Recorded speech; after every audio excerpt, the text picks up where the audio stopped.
Marami siyang sinabi doon actually pero syempre more of yung pagkakamusta, kung kamusta yung kanyang binisitang ama.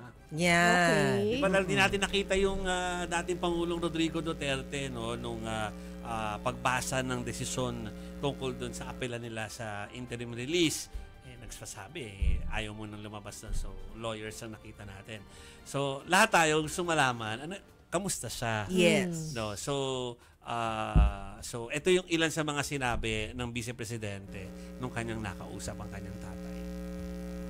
Natanggap niya daw lahat ng messages niyo, na tanggap niya rin ang mga prayers ninyo, and do not daw parang sacrifice your health staying out in the cold. Okay. So, hindi ko alam, meron pang isang soundbite ko sa ito. Dito ako nagulat kasi usually ang pinupuslit ni VP Sara nung nandoon ako sa kanyang bulsa ay Coke Zero. Parehas pala kayo. Pero parang this time, parang iba yung drinks na dinala niya. Para daw ito sa kalusugan ng kanyang tatay. So, pakinggan natin. Okay. Ngayon, ang ininom niya kami sa Sprite Zero. Pag yung mga medical personnel ang nag-handle sa kanya, yun lang ang binibigay sa kanya, pati ng mga lawyers, tsaalang. Lawyer tsaalang. Tsaalang. Ako nagsusnow dun. Ganun talaga, kasi ako rin po, alam ng mga kasamahan ko na mahilig ako mag-soda, pero dapat mga no sugar na. Kasi nga, zero naman yung sa'yo. Hindi na bumabata. Malapit na mag-60, so kailangan ganun, Pero anyway, ito yung key doon, hindi po nagsalita hindi nagkwento si VP Sara sa kanyang ama, tulad ng ginawa ni, nung apo. Oo.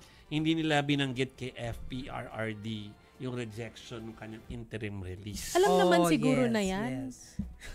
Oo, siguro. Pero parang pili ko hindi pa hindi lang pag-usapan. Ang sabi ng mga nagko-cover doon, parang hindi pa nila nakikita pumapasok si Kaufman doon sa detention center, kundi yung mga anak pa lang.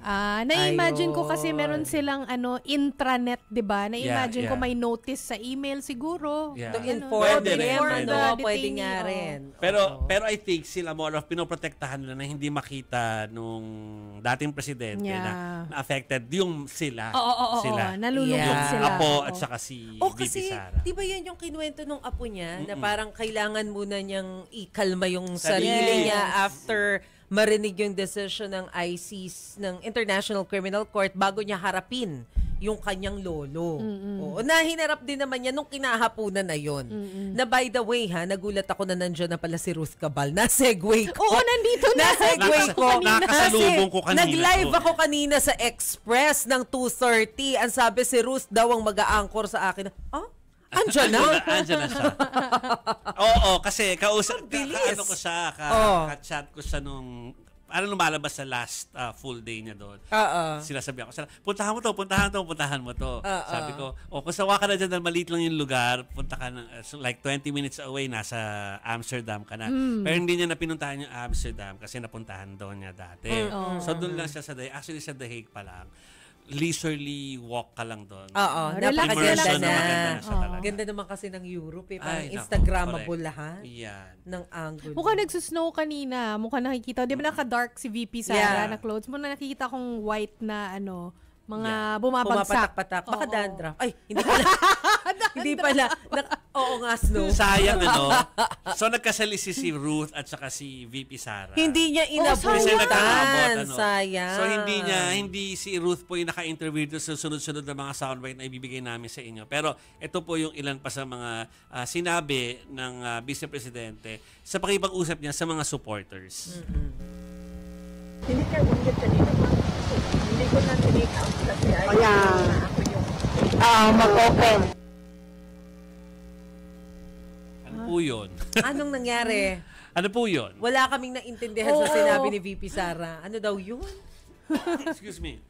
Pero hindi na pag-usapan yung mahangin daw kasi talaga. Sana nilagyan pala natin ng subtitle. Meron, hindi tayo natin nakatingin. nabasa. So, hindi namin nakita. Oo, meron subtitle in fairness. Nakita ko yung huli. So, yung bang tungkol sa Noche Buena, 500 mil, mahangin din or malinaw? Malinaw ba? Yun ang problema no? Baka kasi mahangin. Medyo mahangin din. Medyo mahangin. O sige, ang sinabi niya po ay, hindi totoo yun, ma'am. Hindi totoo na kasa na ang Noche Buena sa 500 pesos. Matagal nang hindi kasa ang 500 pesos para sa Noche Buena ng pamilya.